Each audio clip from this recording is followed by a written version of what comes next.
드리겠습니다. 안녕하세요. 저는 오창영입니다.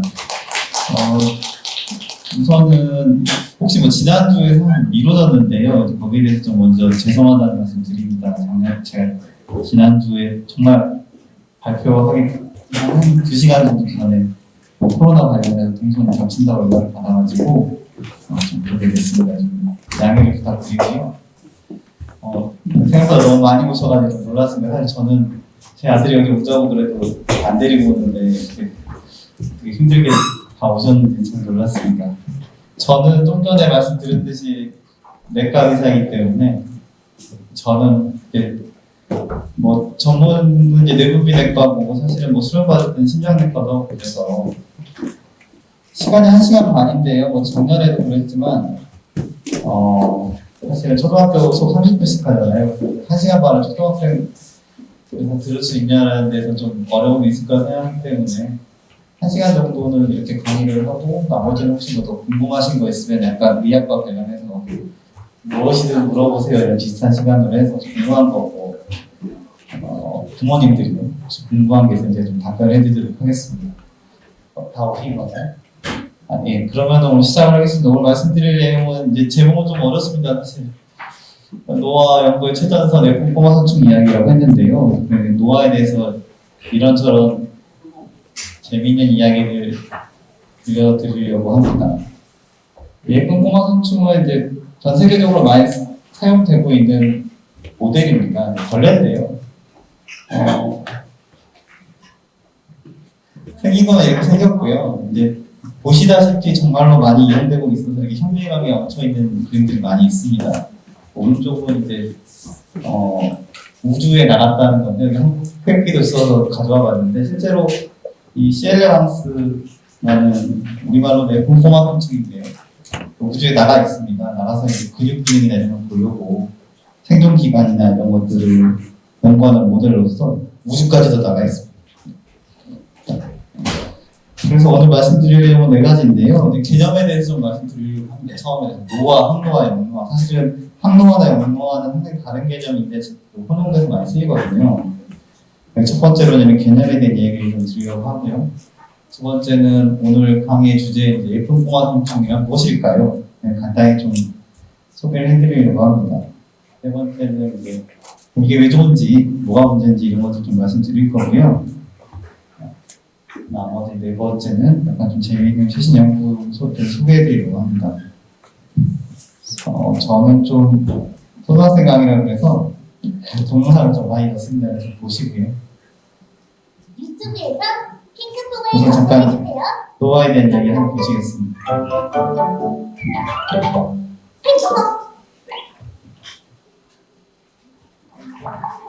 저희 번지는 샌드. 옛날 옛적 쪼그란 할머니랑 쪼그란 할아버지가 있었어요. 어느 날 할아버지가 산에서 약초를 캐고 있을 때였어요. 참 어디서 이렇게 생각하는지.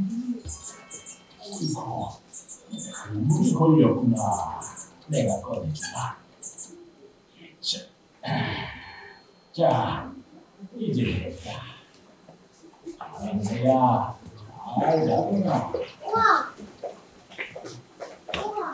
며칠 뒤 할아버지가 산에서 약초를 캐고 있는데 어디선가 또 새소리가 들렸어요. 할아버지! 할아버지! 할아버지께 대답하고 싶어요. 저를 따라와 보세요.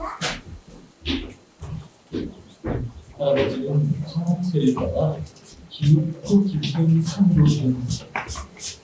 그곳은 맑은 산물이 통 솟아오고 있었어요. 아이고, 새물이구나. 맛이 많은데 잘 됐다.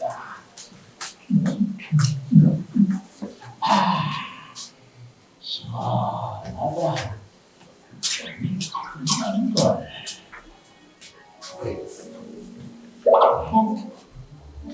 이거 왜 이렇게 젊어졌지? 세상에, 이 새물이 젊어지는 새물이로구나. 젊은이가 된 할아버지는 꼬부랑 할머니가 있는 집으로 갔어요. 할멈, 나왔어요 나.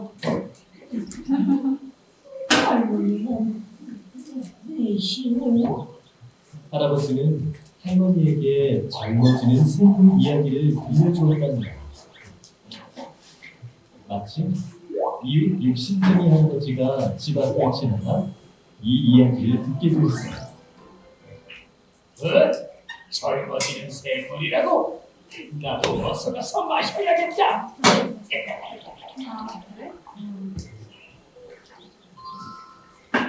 찾았다. 바로 이 샘물이로구먼. 샘물을 찾아낸 욕심쟁이 할아버지는 샘물을 덜컥덜컥 마셨어요.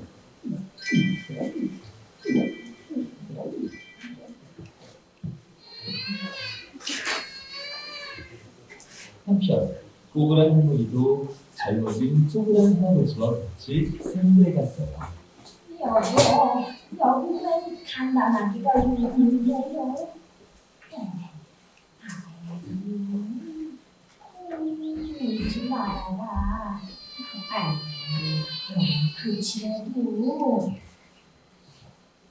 자, 어디 나도 한 모금 먹어볼까?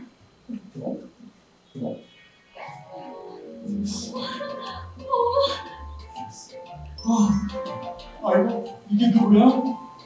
고은색 씨가 됐잖아.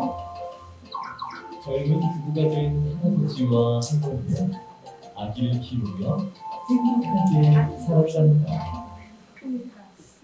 예, 뭐 동화는 사실 교훈은 뭐 주변에 선행을 베푸고 살고 너무 욕심부리면 안 된다지만 뭐 저희가 이제 제가 넣은 이유는 이제 이게 노화에 관한 이야기 되겠습니다. 이제 사실은 우리나라도 그렇고 전 세계적으로 이런 이야기 많습니다.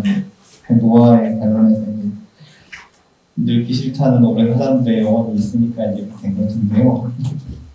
너무 들려드린 이야기들은 이런 것들에 관한 이야기 되겠습니다. 동화는 혹시 뭐 나중에 퀴즈가 있으나 항노화냐, 이 젊어지는 샘물은 영노화에 관한 이야기 되겠습니다. 나중에 긴장 말씀드릴게요. 처음에 넣은 거는 이제 올해 저희가 이제 학회별로 다 의사들 협회가 있을 거 아니에요. 비만 학회가 있고 당뇨병에서 당뇨병 학회가 있고 그런데 노인 질환 관련해서 노인병 학회가 있습니다. 이번에 지표들이 좀 발표된 게 있어가지고 간단히 좀 현황 우리나라에서 지금 어떤 상태인가 말씀드립니다. 이제 고령화는 굉장히 빠르게 진행이 되고 있습니다. 보시면 이제 65세 이상 인구 추이가 빠르게 증가하고 있죠. 7명 중 1명의 노인이 되어 있습니다. 65세 이상. 그래서 지금 보시면 굉장히 가파르게 진행을 하고 있죠. 우리나라는 사실 뭐 초고령 사회도 사실 머지 않았다고 합니다. 기대 수명인데요. 기대 수명을 보시면 우리나라는 사실은 기대 수명이 이제 높은 나라죠. 평균적으로 지금 82.4세가 됐고 그러면 이제 저희가 82.4세가 되는 게 아니고요. 태어난 애들이 82.4세 기대된다 이런 부분인데요. 어쨌든 우리나라는 기대 수명이 굉장히 깁니다. 70년하고 2016년하고 비교해 보시면 아시겠죠. 굉장히 다 남자, 여자 다 늘어났잖아요.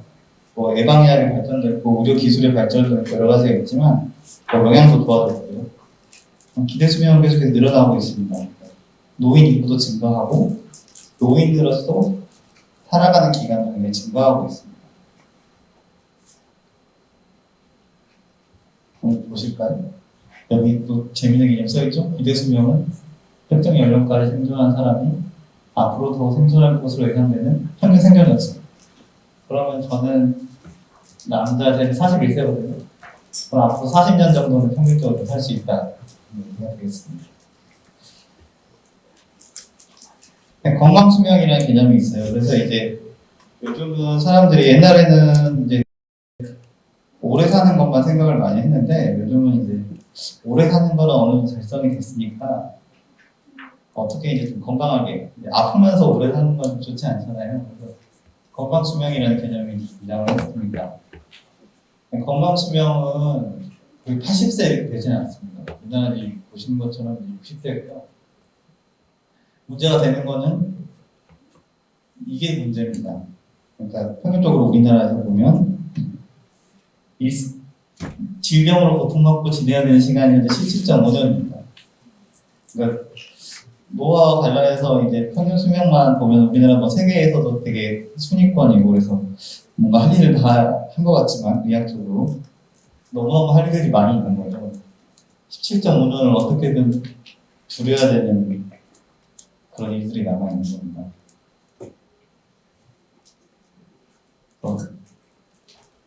영양 상태를 보시면 이런 부분들이 사실 우리나라 많이들 심각하다고 하는데요. 빨간색 써 있죠. 우리나라 노인에서 보면 2명 중 1명이 영양이 비정상입니다. 영양 상태 좋지 않습니다. 80세 이상 70%죠.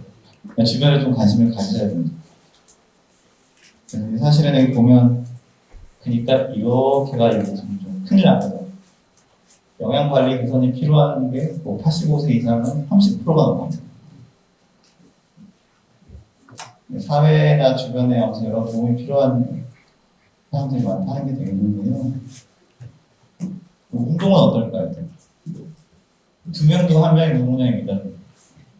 5명 중 1명이 하트를 잃어본다는. 그러니까 그 나이 들고 이러면 사실은 우리가 보통 뭐 40세 이상이 넘어가면 근력이 해마다 좀 근육량 뭐 1에서 2%, 뭐 2에서 3% 몸마다 조금씩 다른데요. 그러니까 가만히 있어도 나이가 들어가면 따라 몸은 좀 약해집니다. 근육량이 줄고. 그래서 운동을 반드시 해야 되는데 운동을 안 하시는 분들도 너무너무 많습니다.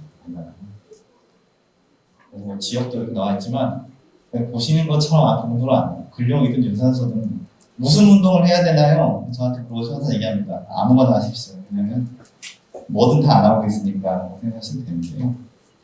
그리고 이런 부분 되게 중요하죠. 농촌에서는 뭐 농사지으니까 많이 할 것 같지만 농촌 노인 여성은 더 부족하다 이렇게 되어 있습니다. 장애인은 어떠냐? 그러면 장애인도 심각하죠. 4명 중 1명은 일상생활에 장애가 있습니다. 그래서 역시 기능 제한이 없는 부분이 85세 이상이고요. 10명 중에 3명밖에 안 되죠. 이런 부분들이 하나 심각한 상황입니다. 시청각및 저작기. 시청각은 이제 눈이나 귀, 시력, 청력 얘기하는 걸 테고 저작기는 씻는 겁니다. 구강기능인데요. 보시면 노인 2명 중 1명은 저작이 불편합니다. 못 씹으면 어떻게 되죠? 영양이 불균형이 오겠죠. 합신장애가 있고. 그리고 이제 사실은 소화가 잘 안 되고 이런 것보다도 이런 삼킨자매가 되면 그 흡입성 폐렴이라고 해가지고 음식 먹다가 뭐 폐로 넘어가가지고 폐렴과 이런 게 많이 일어나거든요. 그래서 문제가 많다. 삼키는 것도 안 되고 그렇습니다. 근데 생각해보면 사실은 시력 청력은 아주 위험하지는 않은데 이게 정말 큰 문제거든요.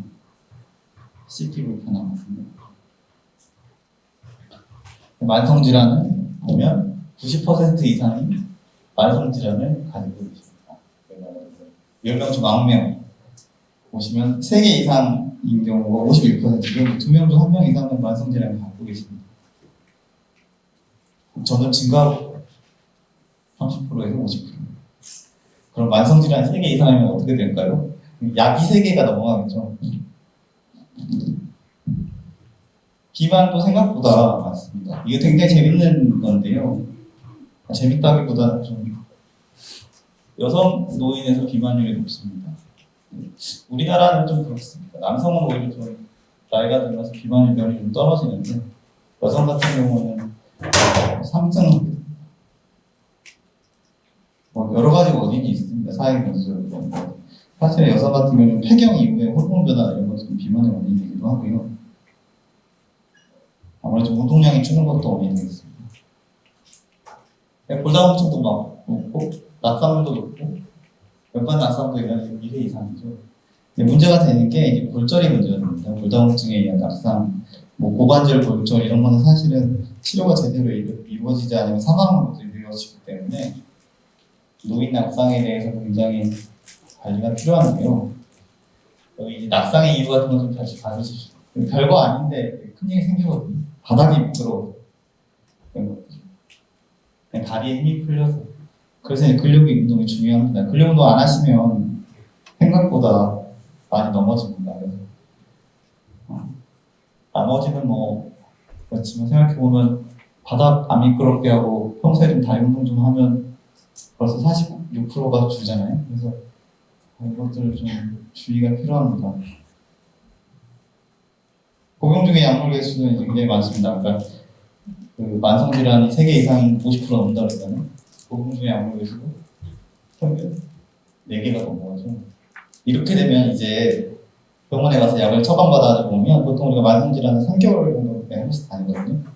그럼 정말 한 박스로 약을 가지고 정말 환가분이 약을 받아오고 가가지고 문제가 뭐냐면 복용법을 지키기가 힘듭니다. 이렇게 약이 3가지, 4가지가 되면 종류는 4가지지만 약에 따라서 어떤 약은 하루에 2번 먹고 어떤 약은 3번 먹고 어떤 약은 식전에 먹고 어떤 약은 식후에 먹고 이렇게 하는데요. 개수가 많아지면 복용법을 따르기가 어렵기 때문에 사실은 5개 이상 다약제 복용이 40%로 그러면 이 사람들 중에 절반 이상의 약제들을 안 드시고 있을 거거든요.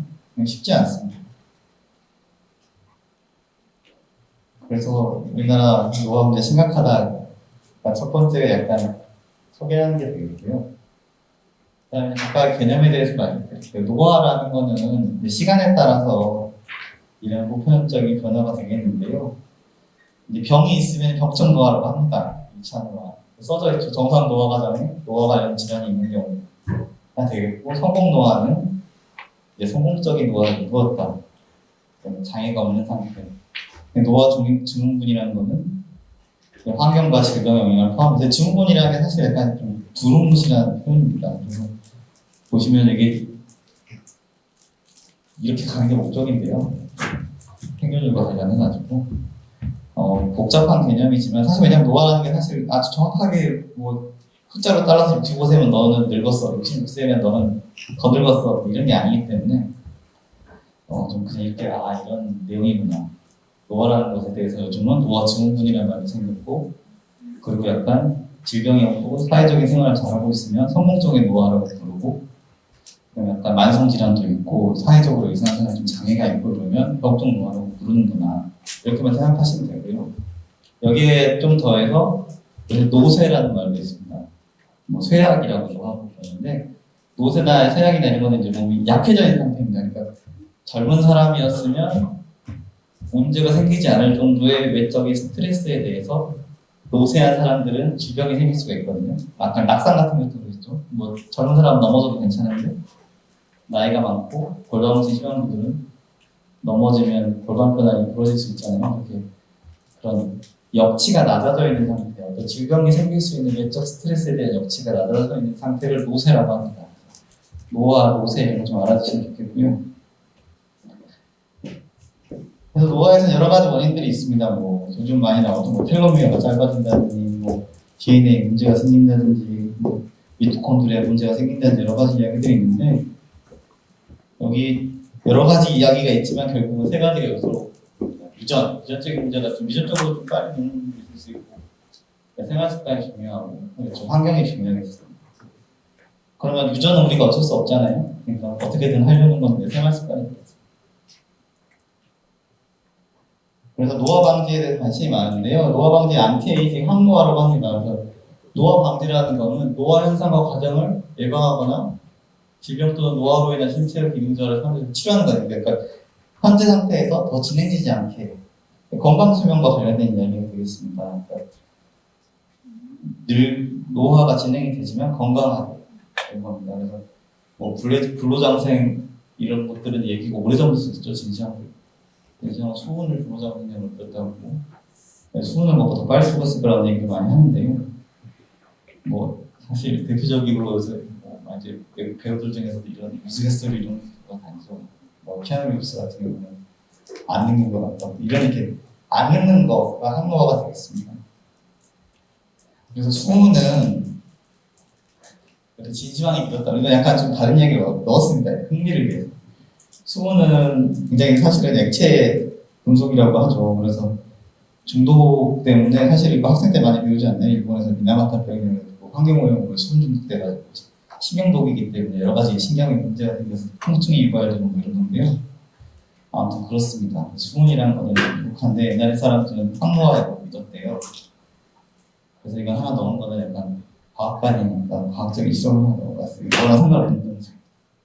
수분에다가 알루미늄 넣으면 어떻게 되는 건데요?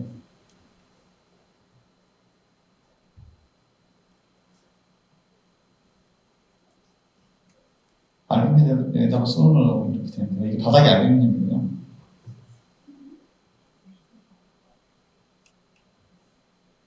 잘 닦은 다음에 바닥이 수온이구나. 알루미늄은 이제 머큐리가 수온이구나. 이렇게 아름답기 때문에 약간 약으로 믿었던 게 아닌가. 사실은 좀 진지한 얘기 들어보면 이게 수온 먹고 중독되고 착각해지면 뭐 생각을 하고.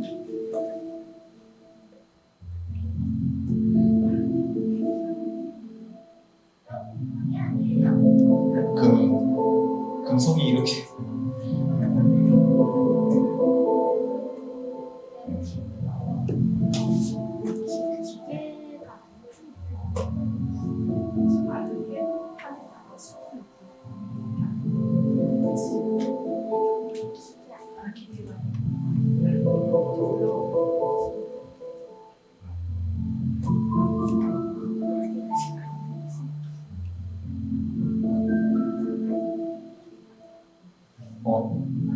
이거 직접 해보시면 안 됩니다. 수온은 맹독이기 때문에.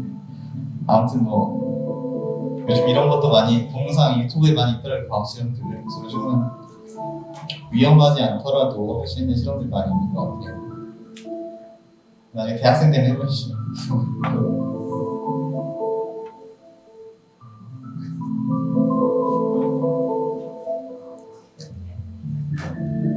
신기하죠. 화학을 공부하면 이런 걸 잘 알 수 있습니다. 나중에 초등학생 여러분들은 나중에 화학을 좀 열심히 공부해야 돼요. 화학이 상당히 재밌는 분야입니다. 그래서 아무튼 이런 것도 하나 넣어봤어요. 그 다음에 이제 항노화는 이런 겁니다. 노화를 멈추는 거가 되겠는데요. 역노화 또는 회춘이라는 거는 약간 다시 젊어지는 게 되겠습니다. 항노화라는 거는 젊어진다는 의미는 아니에요. 그래서 역노화, 항노화가 좀 다른 개념인데, 역노화는 약간 처음에 아까 우물 이야기 나왔었잖아요. 우물 마시고 어려지는 거 이런 게 좀 역노화가 되고요. 회춘이라고도 하는데 이런 게 되겠습니다.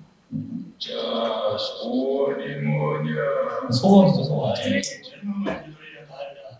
힘이 넘쳐 흐르던 그 시절로 말이다. 어떠냐? 할 수 있겠지? 시간 좀 먹겠다.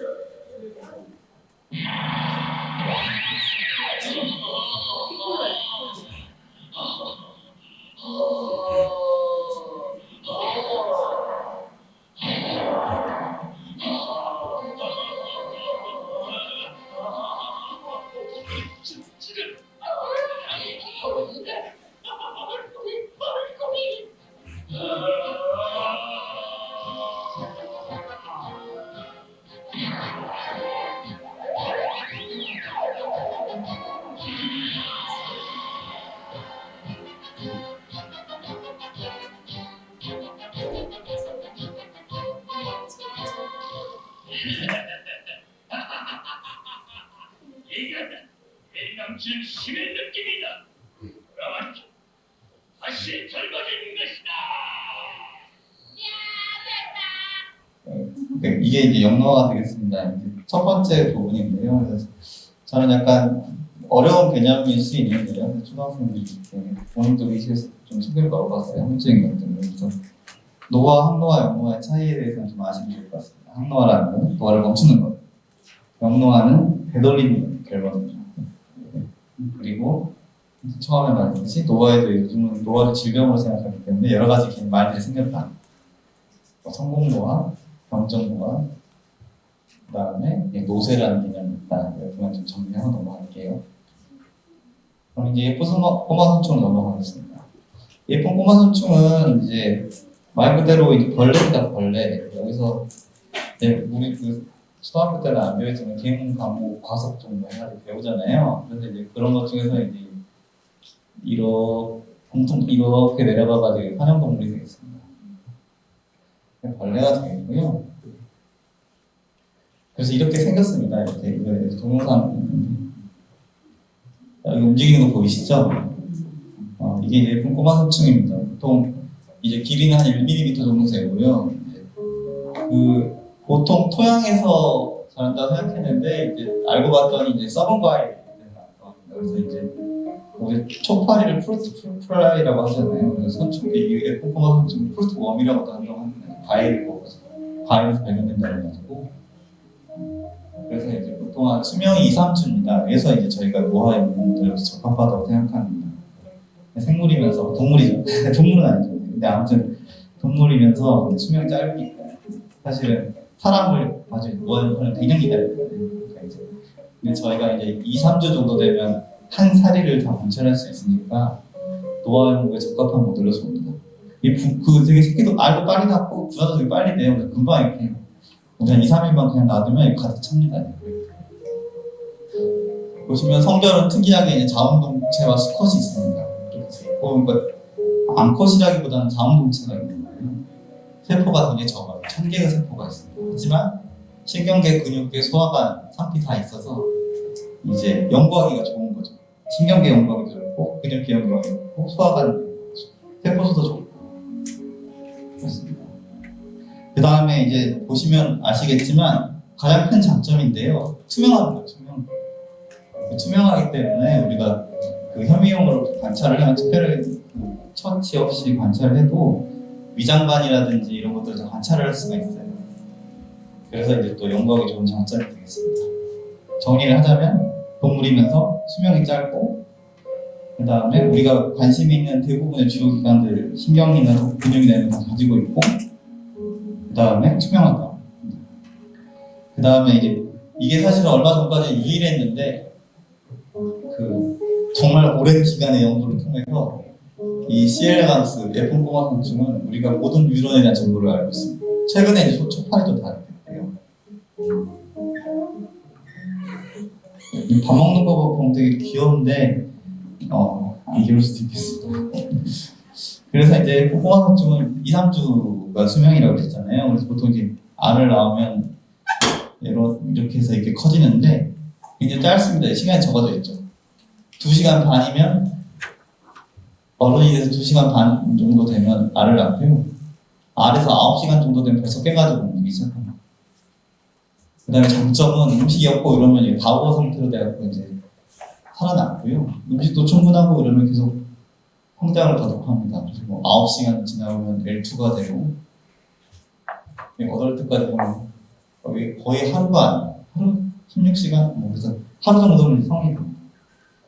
굉장히 빠르게 관찰을 할 수가 있어요. 연구자들한테 굉장히 좋은 모델인 거죠. 또 역시나 사람이라고 생각하면 태어날 때 10개월 됐어요. 어른 될 때까지 또 10년 이런데 보시면 한 10몇 시간 기다리면 어른이 되잖아요. 그래서 연구하기 굉장히 좋다. 그 다음에 이제 이거는 이제 자웅동체라는 거를 강조하기 위해서 하는 그림이고요. F1 꼬마성충은 아버지이자 엄마. 그래서 보면 이게 수컷이 되겠고요. 자웅동체 훨씬 큽니다. 훨씬 크고 그래서 다양한 조합이 가능합니다. 그럼 성별이 어떻게 되나요? 하는데 이제 자웅동체끼리도 스스로 새끼를 낳기도 하고 자웅동체와 수컷끼리도 유전자를 교환해서 알이 태어나기도 합니다. 그래서 저렇게 되면 단순하게 계속 똑같은 게만 나오는 게 아니라 다양한 교배가 가능합니다. 그래서 저희가 사실은 유전자 조작이 된 F1 꼬마성충을 가지고서도 다양하게 교배를 해가지고 실험 모델을 만들기도 합니다. 그래서 이거는 약간 재밌는 걸 넣어봤는데요. 저희가 이제 커넥톰이라고 하는데 신경망은 다 알고 있습니다. 이게 복잡한 그림이지만 그냥 생각해서 그냥 F1 꼬마성충은 그런 유전자 구조도 다 알고 있고 DNA나 이런 거 다 알고 있고 제놈도 다 알고 있고 신경이 어떻게 연결되어 있는지 근육하고 신경이나 신경망이 다 알고 있거든요. 그래서 정보를 다 가지고 있으면 사실 우리가 과학자들이 생각할 수 있는데 컴퓨터상에 올릴 수 있을 것 같잖아요. 그래서 이건 약간 사람들이 이거를 다 코딩을 해가지고 디지털 생명체로서 이렇게 만들어냈어요. 그래서 컴퓨터 안에서 이렇게 살고 있다라고 생각하면 되는데요. 그래서 이 정보를 넣고 나니까 이게 스스로 움직이는 겁니다. 그래서 생각해보면 여기서 이제 발전을 하는 거죠. 요즘 SF 영화나 여러 가지 소설에 나오는 그런 이야기들 있잖아요. 뇌 속의 정보를 다 빼내가지고 옮기면 우리가 유기물 생명체에서 무기물 생명체로 변할 수 있지 않을까. 약간 그런 것을 보여주는 것보다 합니다. 사실 뭐냐면 어떻게 움직이라는 명령이 들어가 있는 건 아니에요. 컴퓨터상의 코드들에 이런 정보를 그대로 옮겨놨더니 스스로 움직이기 시작하는 겁니다. 그래서 이런 것도 사람들이 했어요. 이건 뭐냐면 레고에다가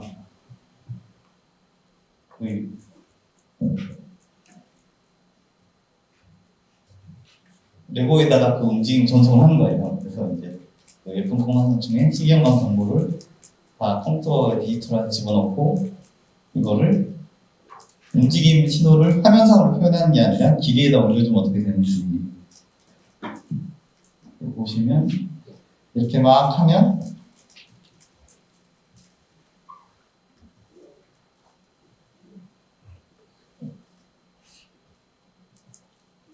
그냥 알아서 주변도 인지하고 움직이기. 역시나 또 초등학생분들에게 말씀드리면 화학도 열심히 공부하시고 컴퓨터도 열심히 공부하시죠. 이런 게 재밌지 않나요? 그러니까 이런 데이터들은 다 공개되어 있기 때문에 CL에 나온 스마트폰 같은 경우는 컴퓨터 열심히 하면 이런 거 스스로 만들 수 있습니다. 컴퓨터 열심히 하시고요. 여기 써져 있죠, 좀 전에? 여기 중요한 말이 써져 있죠? 로봇한테 멈추라든지 이런 거를 얘기해줄 프로그램은 아니라고요. 그래서 사람도 사실은 그러니까 뭐냐면요, 우리 사실 그 어떤 식으로 생각하시면 되냐면 뭐 의식이라든지 마음이라든지 이런 건 잘 모르더라도 단순히 이제 그냥 정보로서의 뇌 구조를 잘 우리가 알고 있으면 어쩌면 가능하겠다는 경우일 수가. 근데 사실 저는 이쪽에 대해서 전문가가 아니기 때문에 뭐 정확하게 말씀드리기는 어렵지만 하여튼 이런 것들이 이루어지고 있습니다. 근데 꼼꼼한 성층이 굉장히 좋은 모델입니다. 시계만도 다 알고. 그래서 장점과 단점을 말씀드리면요. 장점은 수명이 짧다입니다. 장점은 수명이 짧다. 수명이 제일 짧아요. 하루면 다 볼 수 있고요. 그래서 보통 우리가 옆에서 보시면 2, 3주면 수명이 보통 길어야 30일이기 때문에 수명 연구를 하기 용이합니다. 그래서 보통 한 달이나 2달 정도면 실험이 끝나기 때문에 어떤 타겟, 수명과 관련된 타겟이 있으면 그런 것들을 밝히는 게 좀 유리한 면이 있죠. 단점이라고 하긴 그렇고, 보통 이제 우리가 단순히 이제 벌레가 오래 산다는 거는 이제 아프지 않다는 걸 수도 있거든요. 이게 아픈 건지, 수명을 늘린 건지, 뭐 이런 것들은 좀 더 복잡한 해석이 필요합니다. 그래서 이 마우스랑 비교를 해보면요. 보통 마우스 연구 논문들 보다 보면 이렇습니다. 뭐 30개월이죠. 에이지가 먼스거든요.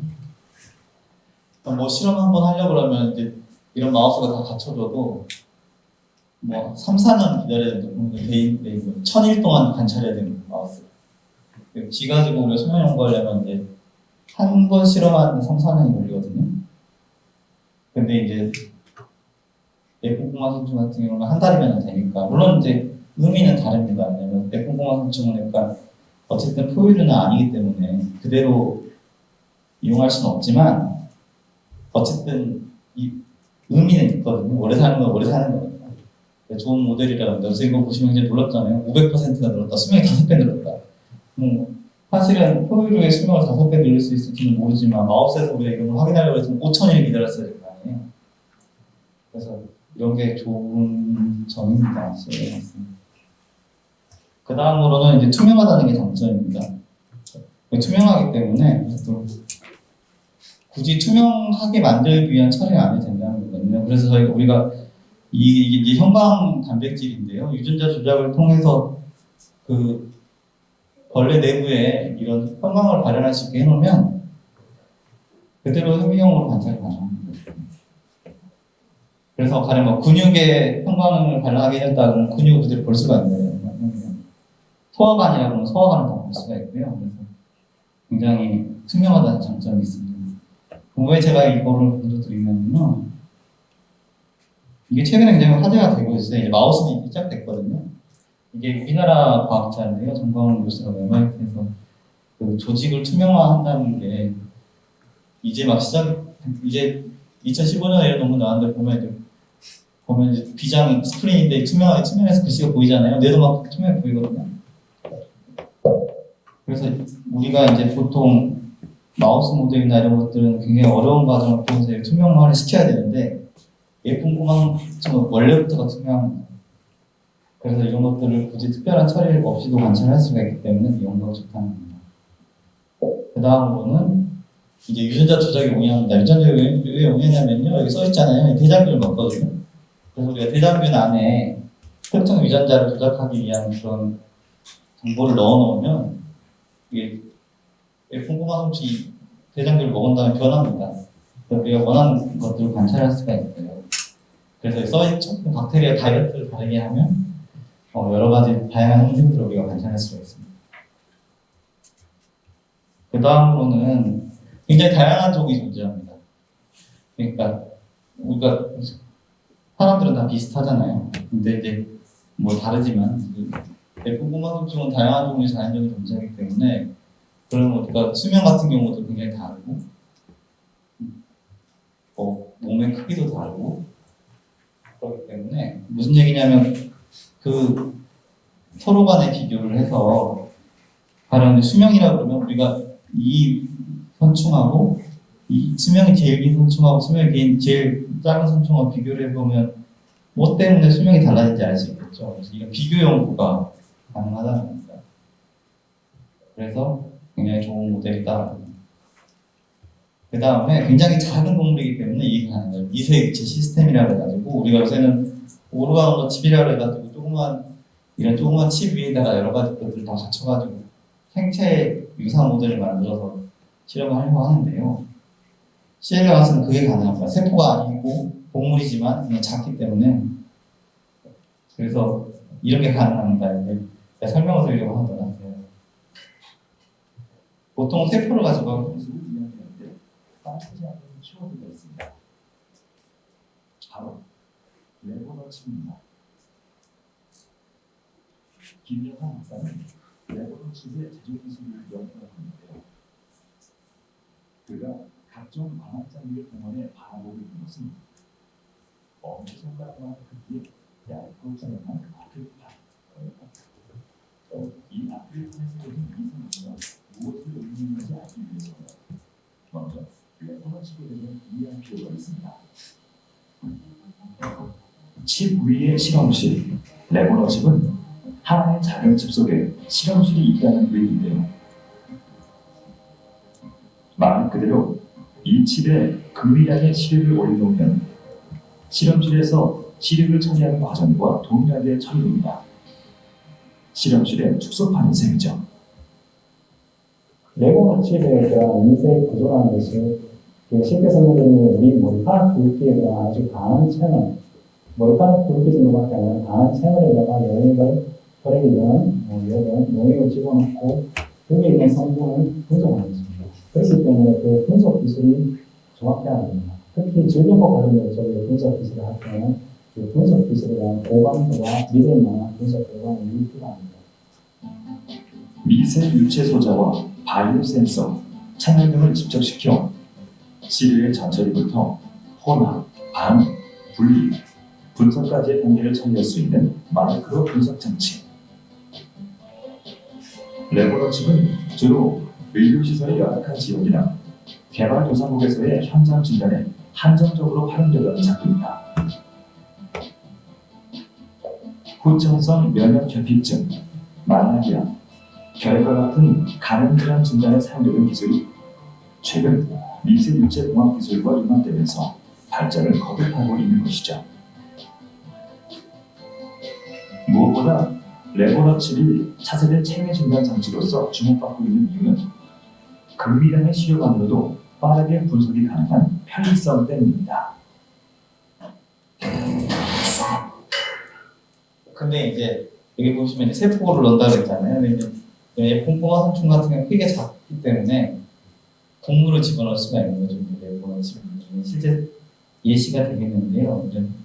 칩 위에 하나하나 홀마다 벌레를 넣어가지고 어떻게 이건 예를 들면 이렇게 띄워놓으면 이제 알을 낳으면 알은 다 빠져나가고 성충만 남아있게 되는 거거든요. 그래서 이제 성충만을 가지고 수명을 측정할 수 있게 된 모델이 되겠습니다. 그래서 뭐 복잡하지만 오르가노 칩이라는 게 있어가지고 요새 많이 활용되고 있는데 굉장히 작은 그 장비 위에 여러 가지 것들, 그래서 뭐 검사도 하고 진단도 하고 하는데 보통은 너무 작기 때문에 세포를 가지고 하는데 실내강스는 동물임에도 불구하고 굉장히 작기 때문에 동물을 집어넣어가지고 검사하는 게 가능하다 이렇게 되겠습니다.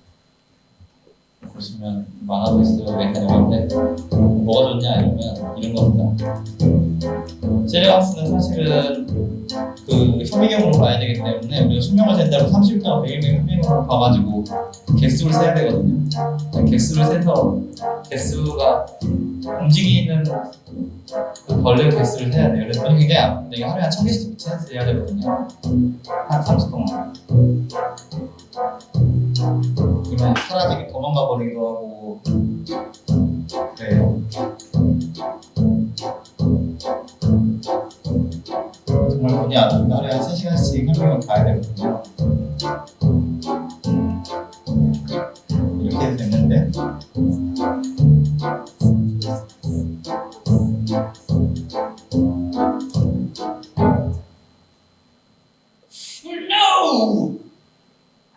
네, 이렇게 되는데 이제 여기 5만 원 칩이 있으면 너무 수명을 이렇게 칩에서 될 수 있다는 게 정체는 거예요.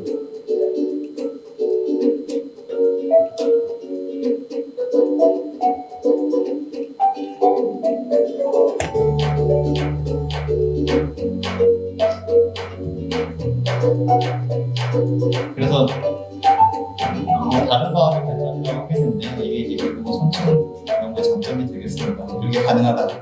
동물 모델인데 이렇게 칩을 이용해가지고 관찰 연구를 가능하다.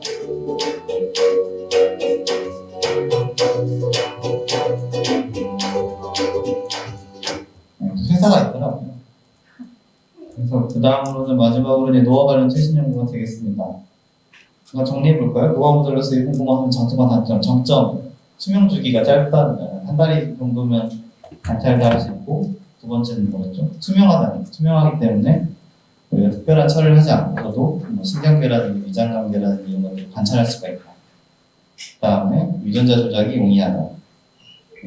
단점은 뭐 별로 없습니다. 단점은 이제 포유류가 아니라는 거. 벌레이기 때문에 사실은昆虫에서 관찰된 증명된 것들을 그대로 사람에게 적용하기에는 좀 무리가 있습니다. 결국은 그런 것들을 극복하는 게 또 저희들이 해야 될 일인 것 같고요. 노화 관련 최신 연구 좀 소개해드리겠습니다. 우선은 근감소증입니다. 근감소증 아까 말씀드렸잖아요. 저희가 이제 노인 문제가 심각하다고. 보시는 것처럼 특별히 우리가 이제 뭐 보통 사람들에서도 근육의 감소는 일어납니다. 23살의 남자와 78세 남자의 근육을 MRI 사진인데요. 보시면 지방이거든요. 가슴이 답답하죠. 이제 보시면 그래서 이제 근육이 줄어들게 됩니다. 이게 그러면 운동을 많이 하고 이러면 이렇게 되냐가 아니고 줄어드는 양이 좀 적을 뿐입니다. 그렇기 때문에 운동을 더 해야 되는 거죠. 운동을 안 하면 더 빨리 올 테고요. 장애가 오는 시기가. 운동을 열심히 하면 생존 기간 동안에는 건강할 수도 있겠고요. 약간 이런 거를 좀 알아두시면 좋을 것 같아요. 폐기능도 비슷합니다. 폐기능에 대해서도 여러 가지가 있지만 폐기능도 우리가 보면 뭐 폐 관련해서 운동을 열심히 하면 폐기능이 좋아지는 게 아니고 나빠진 속도가 들어요. 근육도 마찬가지가 되겠습니다. 제가 돼 있지만 제가 정리해서 드리면요. 권장입니다. 운동을 많이 해야 되는데요. 일주일에 2번에서 3번 정도는 해야 됩니다. 그러면 되게는 4세트 15번 반복. 무슨 얘기인지 아시겠죠? 이거를 해주세요. 뭐냐면요. 물어보시거든요. 유산소 운동, 근력 운동 어떻게 되냐. 권유하는 거는 여기 리지스턴스 트레이닝, 저항이 있는 운동이에요. 근력 운동에 비하는 거거든요. 근력 운동은 일주일에 2번에서 3번 정도 해야 됩니다. 2번에서 3번 정도 하는데 이제 8에서 15회 반복하는 거에 4세트 정도 해야 있습니다. 그 다음에 두 번째는 누가 더 중요합니다. 영양제 먹지 말라는 겁니다. 별로 그렇게 권장되고 있지는 않습니다. 뭐 단백질 보충제라든지 이런 것들에 대해서 많이 있잖아요. 근육량 늘린다고.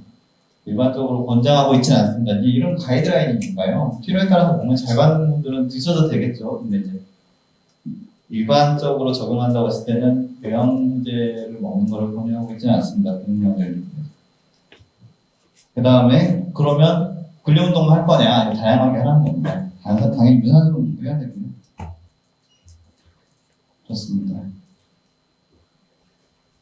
그래서 계속 저희가 왜냐면 제가 걱정하는 부분이면 단백질 보충제 굉장히 많이 먹기 때문에 많이 드시기 때문에요. 그래서 별로 근육 보충제에 대해서는 근거가 부족하다고 되고 있고요.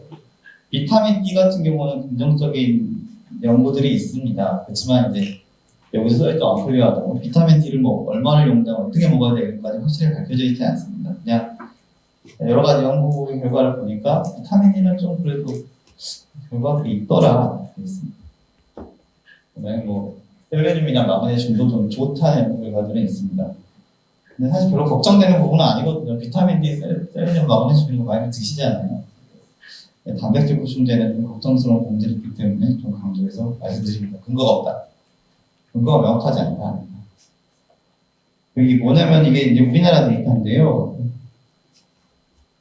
그 단백질 섭취량하고 홈파기는 본 건데 이제 질병분이 아니에요. 그래서 이제 작년에 나왔는데 여기 써있죠. 하이 프로테인 다이어트. 단백질 많이 먹으면 홈파기는 더 빨리 나빠진다는 얘기가 있습니다. 그래서 이제 보충제는 조심해야 되겠다.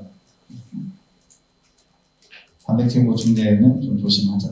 물론 이제 정복 운동 열심히 하시면서 보충제 드시는 건 괜찮은데 노령에 단순히 근육량을 늘리겠다고 보충제를 많이 먹는 거는 홈파기에 안 좋을 수가 있다. 이 정도 기억하시면 됩니다. 그 다음에 이것도 굉장히 많이 나왔어요. 평생 3번 듣는다고 새로 박힌 모바일 분위기가 돼가지고 작년에 이제 메이스메디슨 나온 논문인데요. 이제 한 4,000명 정도 4,263명의 사람에서 혈액을 뽑아가지고 연령대별로 단백질 분석을 한 거예요. 그래서 봤더니 이제 특이점이 34세, 70세, 78세 이게 많이 우리나라가 못 알아듣는데요. 근데 3번 눕는다라는 표현보다는요.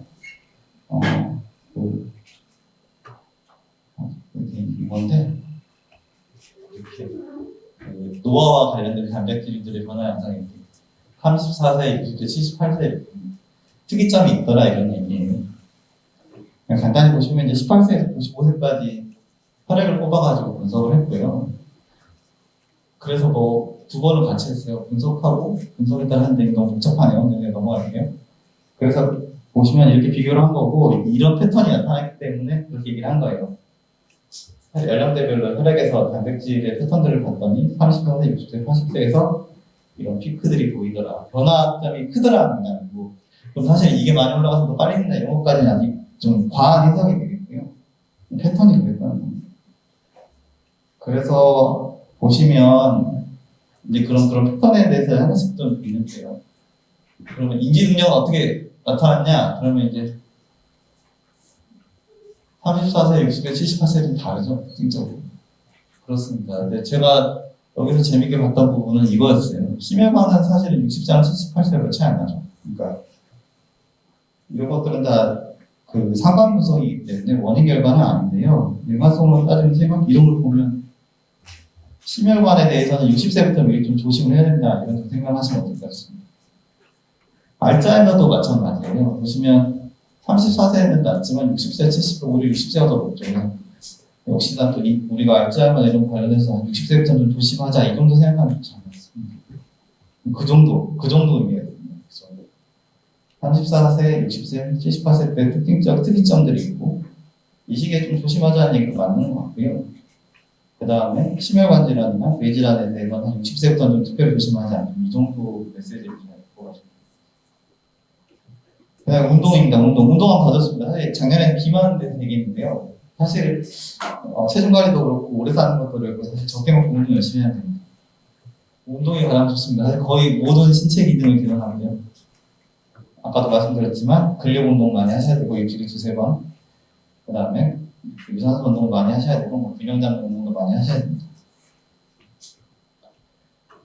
그 다음에 이제 최근에 이건 최근이 아닙니다. NAD 얘기는 NAD는 우리 비타민 B3에 관련된 물질들인데요. 그래서 그 NAD를 보충해주면 뭐 지방간도 좋아지고 당뇨도 좋아지고 심장 질환도 좋아지고 이런 여러 가지 문제 많이 나오고 있습니다. 근데 사실은 우리나라에서는 팔지 않고 직구 뭐 이런 걸로 해가지고 NAD 많이 파는데 NAD 옛날 뭐 NMM 이렇게 많이 파는데요.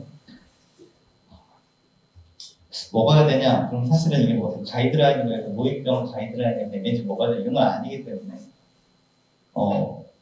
권장하냐면 권장하지는 않습니다. 아직은 그렇지만 뭐 좋은 상관성을 보인 결과도 있다 이렇게 알고 계시면 되겠습니다.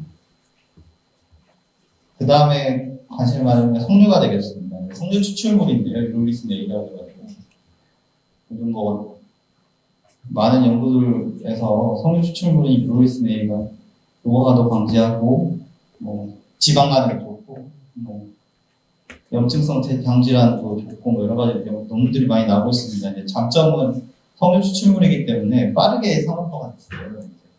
파우더가 되어서 미국에서는 사실은 팔기도 하고요. 이게 사실 임상도 통과를 해서 임상 2상에 들어가 있는데 미국에서 1상에서 안전하고 조직 검사상에서 근육에서 미토콘드리아를 개선시켰다는 보고도 있었습니다. 그래서 상당히 이제 많이 주목을 받고 있습니다. 성녀는 그래서 우리나라에서 성녀는 이미 많이 드시잖아요. 건강을 관련해서. 그래서 여기까지고요. 제가 너무 지루하게 좀